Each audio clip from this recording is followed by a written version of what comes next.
Hello everyone, welcome back to my channel. I am Dr. Rekha Mittal and today we will discuss about numericals of laser. तो जैसे कि आपको पता है कि लेजर यूनिट कंप्लीट हो चुकी है और यदि आपने नहीं देखी है तो सबसे पहले आप मेरा प्रीवियस लेक्चर जरूर देख लेना, क्योंकि आपको थ्योरी पता होगी तभी हम न्यूमेरिकल्स कर सकते हैं। तो थ्योरी आप एक बार जो प्रीवियस मेरा लेक्चर है वो आप देख लीजिएगा। और अब मैं आपको बताने वाली हूँ न्यूमेरिकल। तो सबसे पहले न्यूमेरिकल है, फर्स्ट न्यूमेरिकल आप देखिए, a laser beam has a wavelength of 8 into 10⁻⁷ metre. ये वेवलेंथ दे रखी है लेजर बीम की, and aperture is 5 into 10⁻³ metre. The laser beam is sent to moon, the distance, और वो जो लेजर बीम है it is sent to moon, the distance of moon, distance कितना है मून का, that is 4 into 10⁻5 kilometre. Kilometre में दे रखा है। अब ये देखो यूनिट जो है यहाँ पे मीटर है, यहाँ पे मीटर दे रखा है, यहाँ पे किलोमीटर है। तो ये सीजीएस सिस्टम में, या तो हम सीजीएस सिस्टम में ले सारी यूनिट्स या फिर एमकेएस सिस्टम में ले, तो इसको हम कन्वर्ट कर लेंगे, किलोमीटर को हम मीटर में कन्वर्ट कर लेंगे जब हम कैलकुलेशन करेंगे। कैलकुलेट, अब हमें कैलकुलेट क्या करना है, कैलकुलेट करना है एंगुलर स्प्रेड ऑफ बीम, कि उसका जो एंगुलर स्प्रेड है कितने एंगल से वो स्प्रेड हो रहा है, जो बीम है वो कितने एंगल से स्प्रेड हो रही है। और सेकंड है कि उसका जो एरियल स्प्रेड है वो क्या है, कितने एरिया में स्प्रेड हो रही है। ये दो चीजें हमें निकालनी है। तो जब भी आप न्यूमेरिकल करें सबसे पहले गिवन चीज लिख लें कि क्या क्या चीजें गिवन है। तो गिवन हमें, अब पहले तो हमें एंगुलर स्प्रेड निकालना है, एंगुलर स्प्रेड ऑफ बीम वो निकालना है, फिर हम ये निकल जाएगा तब हम एरियल स्प्रेड निकालेंगे। तो देखिए एंगुलर स्प्रेड मान लेते हैं, एंगल जो है उसका वो डी थीटा एंगल है। तो गिवन हमें क्या है, लैम्डा इज 8 इंटू 10⁻⁷ मीटर, ये उसकी वेवलेंथ दे रखी है, लेजर की वेवलेंथ है, और डी इज दिस अपर्चर, ये दोनों चीजें हैं। तो इससे तो क्या निकल जाएगा, एंगुलर स्प्रेड निकल जाएगा, डी थीटा निकल जाएगा। देखो d theta is equal to होता है लैम्डा अपॉन डी होता है। तो वैल्यूज की रख देंगे, लैम्डा की वैल्यू रखी 8 इंटू 10⁻⁷ और स्मॉल डी की वैल्यू रखी 5 इंटू 10⁻³ तो ये कितनी वैल्यू आई, जब आप इसको कैलकुलेट करेंगे तो 1.6 इंटू 10⁻⁴ रेडियन ये आया है। अभी एंगुलर स्प्रेड निकला है, अभी हमने ये नहीं निकाला एरियल स्प्रेड। तो ये आपको क्लियर हो गया, बहुत सिंपल फॉर्मूला है, ज्यादा इसमें कैलकुलेशन नहीं है। और जो लेजर के न्यूमेरिकल्स हैं बहुत ही सिंपल सिंपल न्यूमेरिकल्स हैं, केवल फॉर्मूला पुट करेंगे, वैल्यूज ऑलरेडी गिवन होगी, उन वैल्यूज को हमें पुट करके आंसर लेकर आना है। तो यहां तक आपको क्लियर हो गया। अब मैं आपको बताने वाली हूं कि एरियल स्प्रेड क्या होगा, कितना एरिया में वो स्प्रेड हो रहा है वो हमें निकालना है, दैट इज एरियल स्प्रेड। तो ये आप नोट कर लीजिए। तो अब हमें निकालना है एरियल स्प्रेड। तो एरियल स्प्रेड निकालने के लिए हमारे पास पहले एंगुलर स्प्रेड होना चाहिए, यानी कि डी थीटा एंगल होना चाहिए।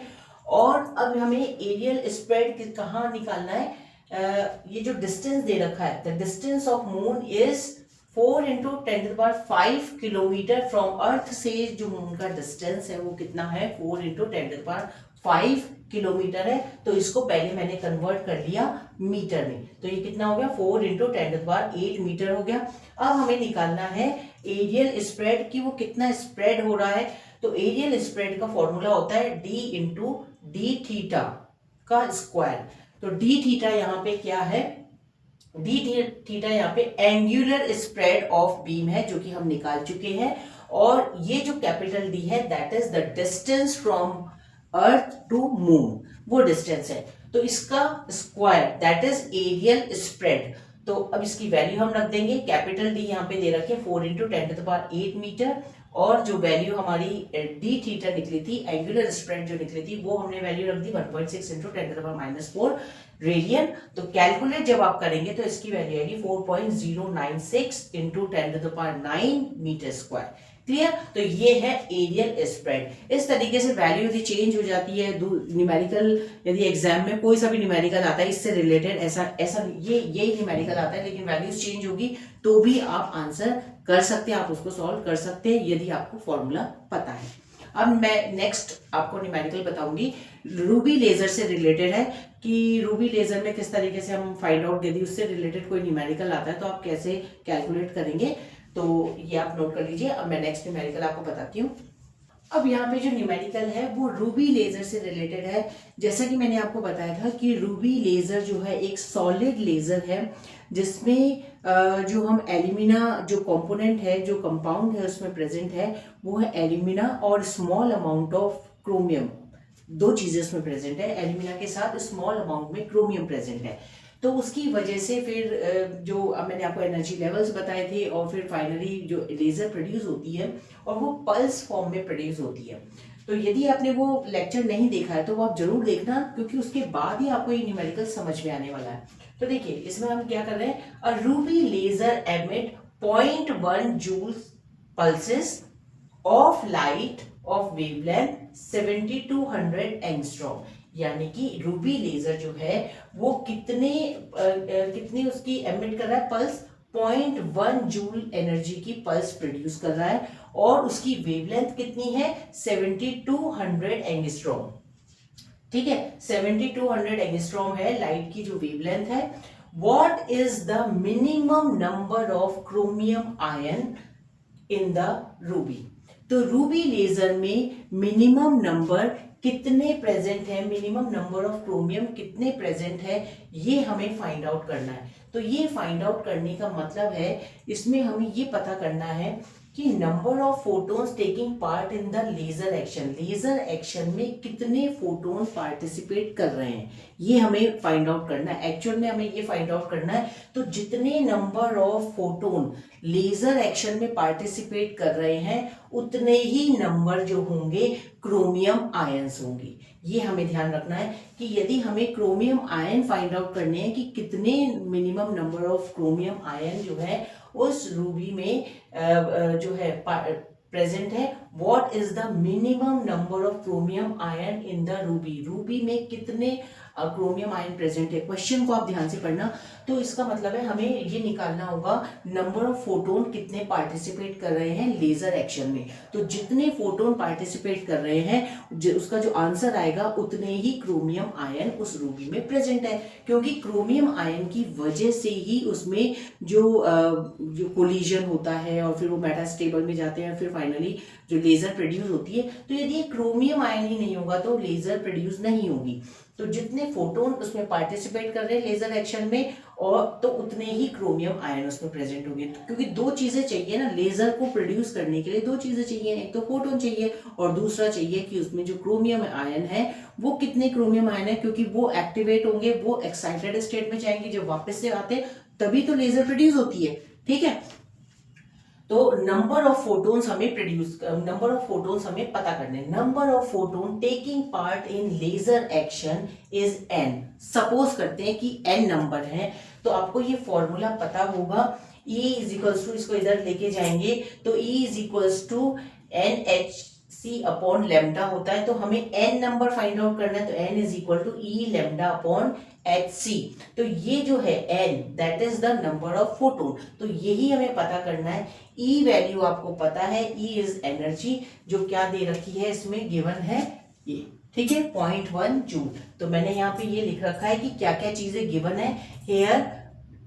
ई इज 0.1 जूल, फिर लेमडा क्या है, लेमडा ये चीज दे रखी है 7200 एंगस्ट्रॉम। 7200 एंगस्ट्रॉम, एंगस्ट्रॉम को हमने कन्वर्ट कर लिया, मीटर में कन्वर्ट कर लिया, तो 7.2 इंटू 10⁻⁻7 मीटर हो गई। फिर H इज प्लैंक कांस्टेंट, उसकी वैल्यू आपको पता है, ये कांस्टेंट है, उसकी वैल्यू आपको वैसे ही पता है 6.62 इंटू 10⁻34 होती है। फिर बात आती है इसमें यहाँ पे ये C क्या है, that is the velocity, speed of light. तो स्पीड ऑफ लाइट होती है 3 इंटू 10⁸ मीटर पर सेकेंड। ये सारी चीजें आपको पता है। तो हम यहाँ पहले लिख लेंगे कि गिवन क्या क्या है, तो गिवन क्या चीज है और निकालना हमें क्या है, फॉर्मूले में हम वैल्यू पुट करेंगे, ये भी गिवन है, ये भी है, सब चीजें गिवन है, तो एन हम कैलकुलेट कर सकते हैं। तो ये वैल्यू रख दी 0.1 इंटू 7.2 इंटू 10⁻⁷ अपॉन एच की वैल्यू मैंने यहाँ पे रख दी और सी की वैल्यू मैंने यहाँ पर रख दी। जब इसको मैंने कैलकुलेट किया तो नंबर ऑफ फोटोन जो आ रहे हैं वो कितने आ रहे हैं, 3.625 इंटू 10⁻17। ये है नंबर ऑफ फोटोन, और जो नंबर ऑफ फोटोन है यही है नंबर ऑफ क्रोमियम आयन।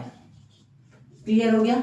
तो नंबर ऑफ क्रोमियम आयन कितने हैं? 3.625 इंटू 10⁻70।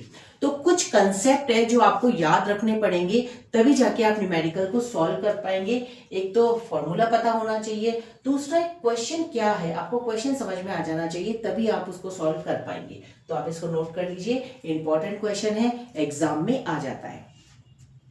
अब करते हैं हम बात थर्ड न्यूमेरिकल की। Energy gap of semiconductors is 3 electron volt. जो एनर्जी गैप है सेमीकंडक्टर्स में वो कितना है? 3 इलेक्ट्रॉन वोल्ट है। जो मतलब सेमीकंडक्टर्स के अंदर जो एनर्जी गैप है वो कितना है? 3 इलेक्ट्रॉन वोल्ट है। मैंने आपको बताया था energy conduction band, valence band. तो जो एनर्जी गैप है वो कितना है? 3 इलेक्ट्रॉन वोल्ट है। Calculate the wavelength of emitted photon. तो उसमें जो फोटोन एमिट हुए हैं उसकी वेवलेंथ हमें निकालनी है। तो सेमीकंडक्टर डायोड लेजर मैंने आपको बताया था, उसमें जब फोटोन एमिट होते हैं, लेजर प्रोड्यूस होती है, तो उसकी वेवलेंथ क्या है वो हमें फाइंड आउट करनी है। दिया कितना, जैसे मैंने आपको बताया था ना कि जब हम कितनी तो वेवलेंथ की लाइट दे रहे हैं और उससे कितनी लेजर कितनी वेवलेंथ की लेजर प्रोड्यूस हो रही है। तो वही चीज हम यहाँ पे ये बता रहे हैं कि जब energy gap of semiconductors is 3 electron volt, जब वैलेंस बैंड में जैसे एन टाइप और पी टाइप का मैंने आपको बताया था, एन टाइप में इलेक्ट्रॉन होते हैं और पी टाइप में होल होते हैं। तो जब इलेक्ट्रॉन होल्स से कंबाइन होते हैं, और वो कंबाइन कैसे होते हैं, उसको एनर्जी सोर्स दिया जाता है, पोटेंशियल दिया जाता है, जिससे कि वो जो एन टाइप से पी टाइप में जाते हैं। तो जब वो कंबाइन होते हैं तो एनर्जी रिलीज होती है, और वो जो एनर्जी रिलीज होती है फोटोन की फॉर्म में होती है। वो जो फोटोन है उसी की वेवलेंथ यहाँ पूछी जा रही है कि जो फोटोन है, जो एमिट हुए फोटोन, उसकी वेवलेंथ कितनी है। तो सबसे पहले तो गिवन क्या है, देखो गिवन है एनर्जी गैप दे रखा है हमें, 3 इलेक्ट्रॉन वोल्ट दे रखा है। वेलोसिटी ऑफ फोटोन आपको पता है, velocity of photon that is light की जो वेलोसिटी है वो कितनी होती है? 3 इंटू 10⁸ मीटर पर सेकेंड होती है।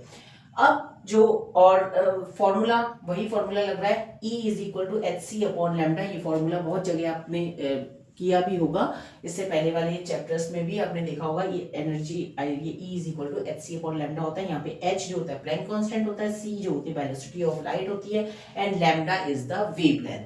तो हमें क्या फाइंड आउट करना है? यहाँ पे वेवलेंथ फाइंड आउट करनी है। देखो ये लिखिए वेवलेंथ, तो वेवलेंथ हमें फाइंड आउट करना है, यानी कि लैम्डा हमें फाइंड आउट करना है।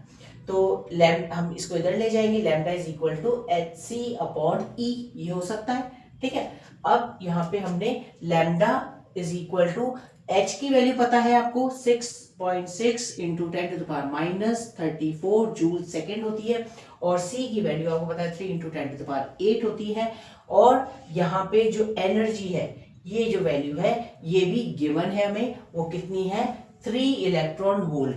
तो 3 इलेक्ट्रॉन वोल्ट है, तो इसकी 3 इंटू 1.6, यहाँ पे ये देखो 1.6 इंटू 10⁻19 जूल्स। तो ये जब हम कैलकुलेट करेंगे तो इसकी वैल्यू आएगी, लैम्डा की वैल्यू आती है 4125 इंटू 10⁻5 मीटर। तो इसको हम कन्वर्ट करेंगे एंगस्ट्रॉम में, क्योंकि वेवलेंथ को एंगस्ट्रॉम में दिया जाता है जनरली।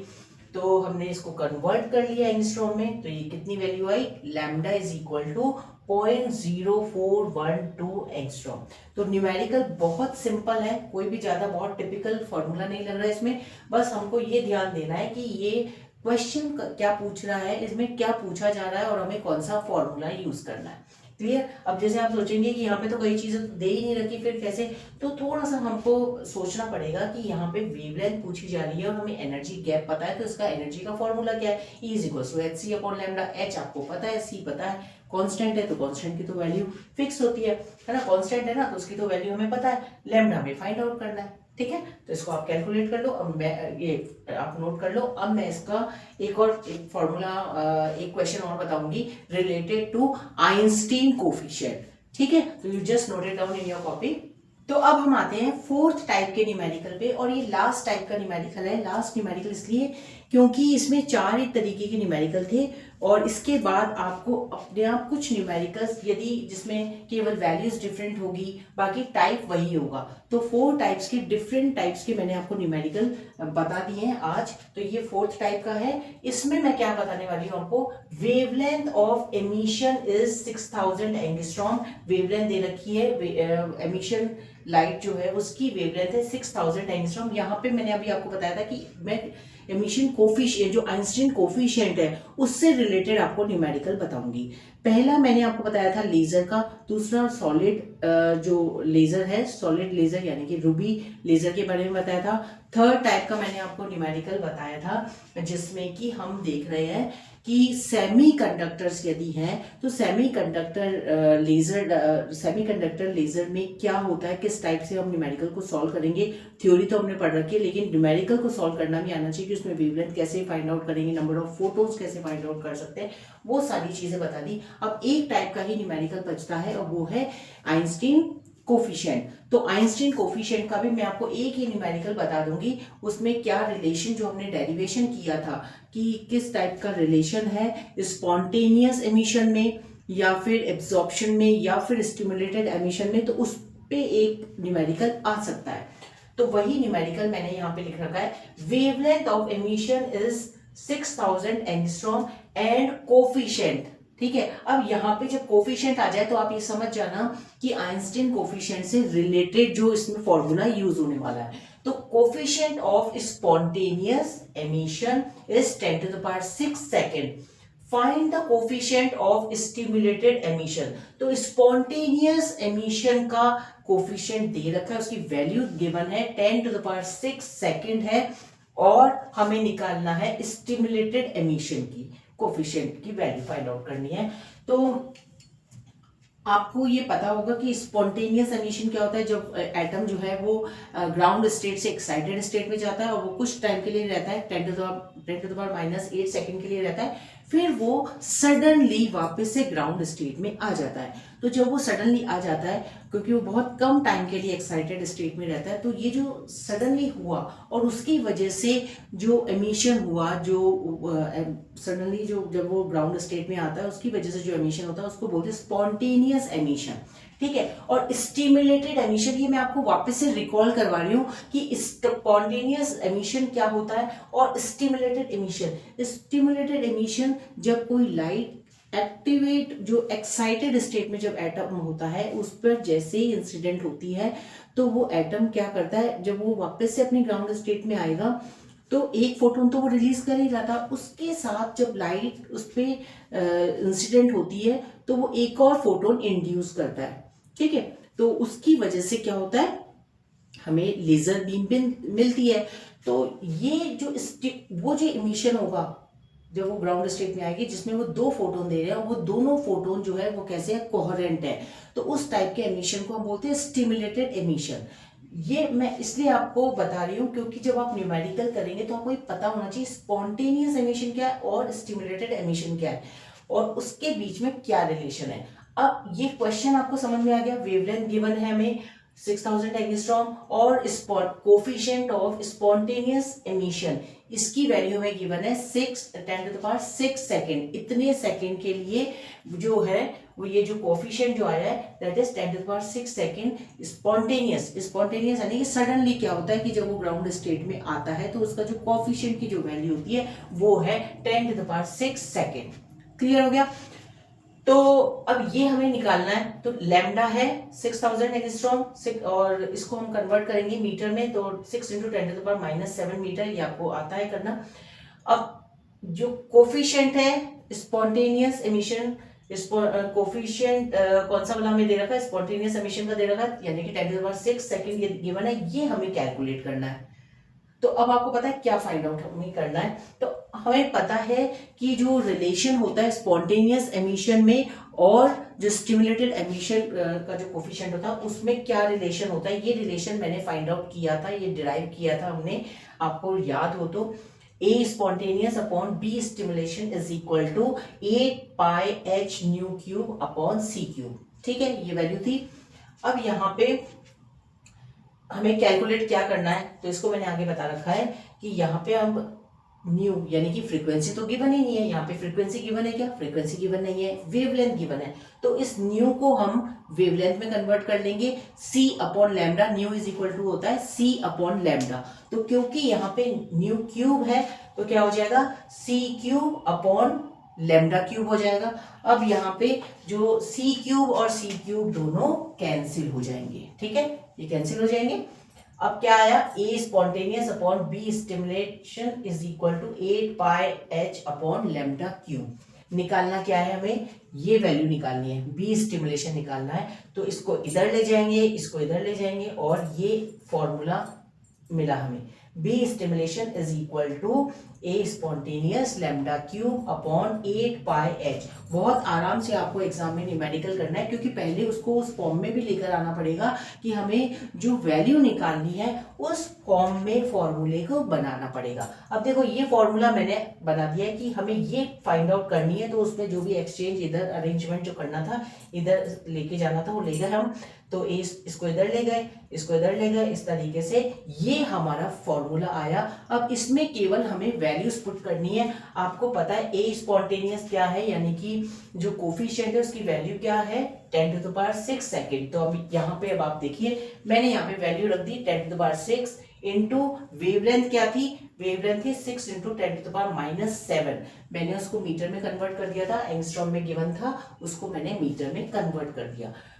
ये क्यूब क्यों लगा रखा है, क्योंकि यहाँ पे जो वैल्यू है लैम्डा किस में है, क्यूब में है, तो इसको होल क्यूब मैंने कर रखा है, डिवाइडेड बाय 8, तो एज इट इज रहेगा, पाई की वैल्यू होती है 3.14, तो 3.14 इंटू एच की वैल्यू क्या है 6.62 इंटू 10⁻⁻34 जूल सेकेंड, तो वो वैल्यू रख दी मैंने। अब आप जब इसको कैलकुलेट करेंगे तो जो वैल्यू आएगी वो है 1.3 इंटू 10⁻90, और यही वैल्यू है कोफिशिएंट ऑफ स्टिमुलेटेड एमिशन की। तो कोफिशिएंट ऑफ स्टिमुलेटेड एमिशन की जो वैल्यू आई है 1.3 इंटू 10⁻90, तो ये जो वैल्यू आई है ये आपको एक तो कैलकुलेशन जो है वो आपकी, आप 2 बार उसको करेक्ट चेक करना, क्योंकि कई बार हम क्या करते हैं एग्जाम टाइम में जल्दबाजी में कैलकुलेशन गलत कर लेते हैं।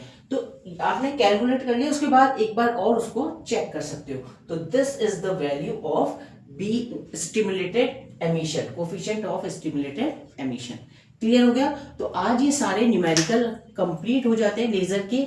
अब मैं आपको नेक्स्ट चैप्टर में बताऊं, नेक्स्ट लेक्चर में आपको बताने वाली हूं कि इससे रिलेटेड इंपॉर्टेंट क्वेश्चन जो एग्जाम में आते हैं वो कैसे आते हैं और उसको कैसे अटेम्प्ट करना चाहिए, उसकी क्या टिप्स एंड ट्रिक्स मैं आपको बताने वाली हूं। तो आज ही आप सारे न्यूमेरिकल अपने कॉपी में नोट कर लीजिएगा, क्योंकि इसमें से डेफिनेटली कोई ना कोई न्यूमेरिकल आएगा। So thank you students and all the best to all of you.